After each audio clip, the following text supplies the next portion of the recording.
அனைவருக்கும் வணக்கம். இன்றைக்கு பார்த்தீங்களென்றால் ஒரு சுவையான முறையில் ஒரு பாயாச ரெசிபி தான் உங்களுக்கு செய்து காட்ட போகிறேன். பாயாசம் என்றாலே உங்கள் எல்லோருக்குமே தெரியும். பல்வேறு பொருட்களை போட்டு பல்வேறு சுவையில் செய்தெடுத்து கொள்ளலாம். இன்றைக்கு நான் செய்து காட்டுற ரெசிபியை பார்த்தீங்களென்றால் பாசிப்பயிறு போட்டு ஒரு சுவையான பாயாசம் தான் செய்து காட்ட போகிறேன். இந்த ரெசிபிக்கு போகிறதுக்கு முன்னால் நீங்கள் இந்த சேனலுக்கு ஃபர்ஸ்ட் டைம் வர்றீங்களா கண்டிப்பாக மறந்துடாமல் இந்த சேனலை சப்ஸ்கிரைப் பண்ணிவிட்டு அதே நேரம் பெல் பட்டனையும் கிளிக் பண்ணி வச்சுருங்கோ. அப்படி என்றால் நான் போகிற வீடியோவில் உங்களுக்கு உடனுக்குடனே வந்து சேரும். வாங்க இந்த வீடியோக்குள்ளே போய் எப்படி இந்த பாயாச ரெசிப்பியை செய்தெடுக்கிறேன்னு பார்ப்போம். இந்த பாயாசத்தை செய்தெடுக்கிறதுக்கு அடுப்பில் சட்டி ஒன்றை எடுத்து வச்சுட்டு அதை லோ ஹீட்டில் விட்டுட்டு அதுக்குள்ளே அரை கப் கோதுடைச்ச பாசிப்பயிறு போட்டு எடுத்துக்கொள்கிறேன். இதை போட்டெடுத்த பிறகு இதை மெல்லிசாக சூடாக்கி வறுத்தெடுத்துக்கொள்கிறேன். நான் இந்த வறுத்தெடுக்கிற விதத்தை பார்த்தீங்களா, இந்த பொருட்கள் எல்லாத்தையும் மெல்லிசாக சூடாக்கித்தான் எடுத்துக்கொள்ள போகிறேன். சுவக்க வச்சு வறுத்தெடுக்க போகிறது இல்லை. நான் போடுற பொருட்களில் பச்சை வாடை போகிற அளவுக்கு மெல்லிசாக சூடாக்கி எடுத்தாலே காணும். இந்த பாசிப்பயிரை 2 நிமிஷம் வறுத்தெடுத்த பிறகு இதுக்குள்ளேயே 2 டேபிள் ஸ்பூன் பச்சை அரிசி எடுத்து போட்டுக்கொள்கிறேன். இந்த பச்சை அரிசியையும் போட்டு எடுத்த பிறகு இதையும் சேர்த்து 2 நிமிஷம் வறுத்தெடுத்துக்கொள்கிறேன். நான் காட்டுற அளவுகளை இன்றைக்கு பார்த்தீங்களா, நான் பாய்க்கிறது போல் கப் தான் பாவிக்கணுமண்டல்ல. இதை நீங்கள் நான் காட்டுற அளவின்படி உங்களோட கிச்சனுக்கு வச்சிருக்க ஏதாவது ஒரு பாத்திரத்தாலே மலர்ந்தெடுத்து கொள்ளலாம். இந்த அரிசியும் போட்ட பிறகு இதை 2 நிமிஷம் வறுத்தெடுத்துட்டு இதுக்குள்ள லாஸ்ட்டாக சின்ன சாய்ஸ் உள்ள ஜவ்வரிசி எடுத்து போட்டுக்கொள்கிறேன். இதையும் போட்டெடுத்த பிறகு இதையும் சேர்த்து 2 நிமிஷம் வறுத்தெடுத்தீங்களே காணும். இந்த ஜவ்வரிசியும் போட்ட பிறகு 2 நிமிஷம் வறுத்தெடுத்தீங்களா உங்களுக்கு பார்த்தீங்கன்னாலே உங்களுக்கு தெரியுமே நம்புகிறேன்.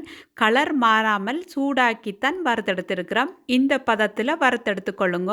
இதை இனி அடுப்பில் இருந்து இறக்கி எடுத்துக்கொள்ளுங்க. இந்த வறுத்தெடுத்த பொருட்களை 2 நிமிஷம் ஆற வச்சுட்டு இதை இனி ஒரு வாட்டி தண்ணியில் அலசி வடிவாக கழுவி எடுத்துக்கொள்கிறேன். கழுவி எடுத்த பிறகு இப்படி தனியை வடிகட்டி எடுத்துக்கொள்ளுங்க.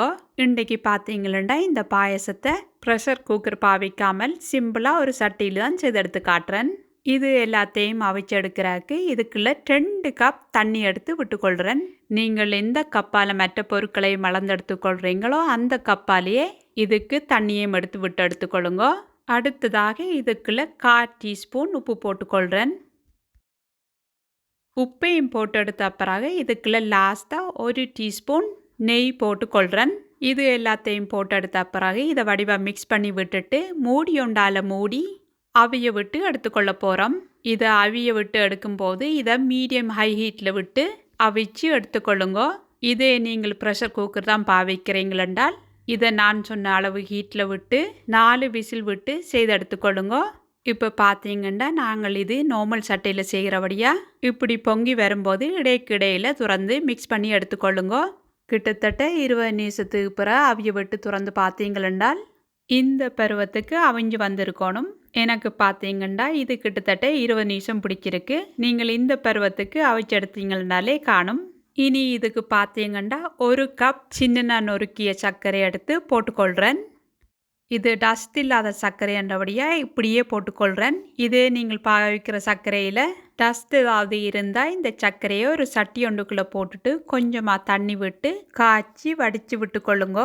இப்போ பார்த்தீங்கன்னா கூடின சர்க்கரையெல்லாம் கரைஞ்சி வந்துட்டு இதுக்குள்ளே திக்கான தேங்காய் பாலை எடுத்து 1.5 கப் எடுத்து விட்டுக்கொள்கிறேன். நீங்கள் திக்கான தேங்காய் பாலை எடுத்து விட்டீங்களா தான் இந்த பாயாசம் உங்களுக்கு நல்ல திக்காகவும் இருக்கும், அதே நேரம் நல்ல சுவையாகவும் இருக்கும். 1 கப் தேங்காய் பாலை விட்ட பிறகு இப்படி மிக்ஸ் பண்ணி விட்டுட்டு அடுத்த அரை கப் பாலையும் எடுத்து விட்டுக்கொள்கிறேன். நான் போட்ட சர்க்கரையின் அளவை பார்த்தீங்களென்றால் இது ஒரு அளவான இனிப்பாக இருக்கும், அல்லது உங்களோட தேவையின்படி போட்டு எடுத்துக்கொள்ளலாம். இந்த தேங்காய் பாலையும் விட்டு எடுத்த பிறகு இதை 2-3 நிமிஷம் கொதிக்க விட்டு எடுத்துக்கொள்ளுங்க. இதை கொதிக்க விட்டு எடுத்த பிறகு இப்போ பார்த்தீங்களென்றால் கிட்டத்தட்ட 6 ஏலக்காய் எடுத்து அதுக்குள்ளே 1 டீஸ்பூன் அளவு சீனி சேர்த்து இடித்து போட்டு எடுத்துக்கொள்கிறேன். இதையும் போட்ட பிறகு இது வடிவாக மிக்ஸ் பண்ணி போட்டு இதை கூட குறைஞ்சது 1 நிமிஷம் கொதிக்க வச்சு எடுத்துக்கொள்ளுங்க. இதை கொதிக்க வச்சு எடுத்த பிறகு இதை மூடி ஓரத்தில் வச்சு போட்டு இதுக்கு தாளித்து ஊற்றி கொள்ளுவோம். இதை செய்தெடுக்கிறதுக்கு சட்டி ஒன்று அடுப்பில் வச்சுட்டு நான் இன்றைக்கு 1 டேபிள் ஸ்பூன் நெய் போட்டு கொள்கிறேன். இதை தாளித்து எடுக்கிறதுக்கு நீங்கள் 1லிருந்து 2 டேபிள் ஸ்பூன் நெய் போட்டு கொள்ளலாம். நெய் உருகி சூடானதும் இதுக்குள்ள 3 டேபிள் ஸ்பூன் அளவு கஜு எடுத்து போட்டுக்கொள்கிறேன். இந்த பொருட்களை தாளித்து எடுக்கும்போது மீடியம் ஹீட்டில் வச்சு செய்தெடுத்துக்கொள்ளுங்க. கஜு இந்த பதத்துக்கு கலர் மாதிரி பொரிஞ்சு வந்ததும் இதை இறக்கி எடுத்துக்கொள்ளுங்க. அடுத்ததாக 3 டேபிள் ஸ்பூன் முந்திரிய வத்தல் எடுத்து பொரிச்சு எடுத்துக்கொள்கிறேன். இந்த முந்திரிய வத்தல்களும் பலூன் மாதிரி ஊதி இந்த பருவத்துக்கு பொரிஞ்சு வந்ததும் இதையும் இறக்கி எடுத்துக்கொள்கிறேன். லாஸ்ட்டாக 3 டேபிள் ஸ்பூனு கிட்ட தேங்காய் சொட்டுகள் எடுத்து இதையும் வதக்கி கிட்டத்தட்ட இந்த பருவத்தில் இறக்கி எடுத்துக்கொள்கிறேன். பேந்தனை தாளித்து வச்சிருக்கிற இந்த பொருட்கள் எல்லாத்தையும் இந்த பாயசத்துக்குள்ளே போட்டு எடுத்துக்கொள்கிறேன். கண்டிப்பாக இந்த ரெசிப்பியை ட்ரை பண்ணி இருக்க பாருங்க. அந்தளவுக்கு நல்ல ருசியான ரெசிபி உண்டு.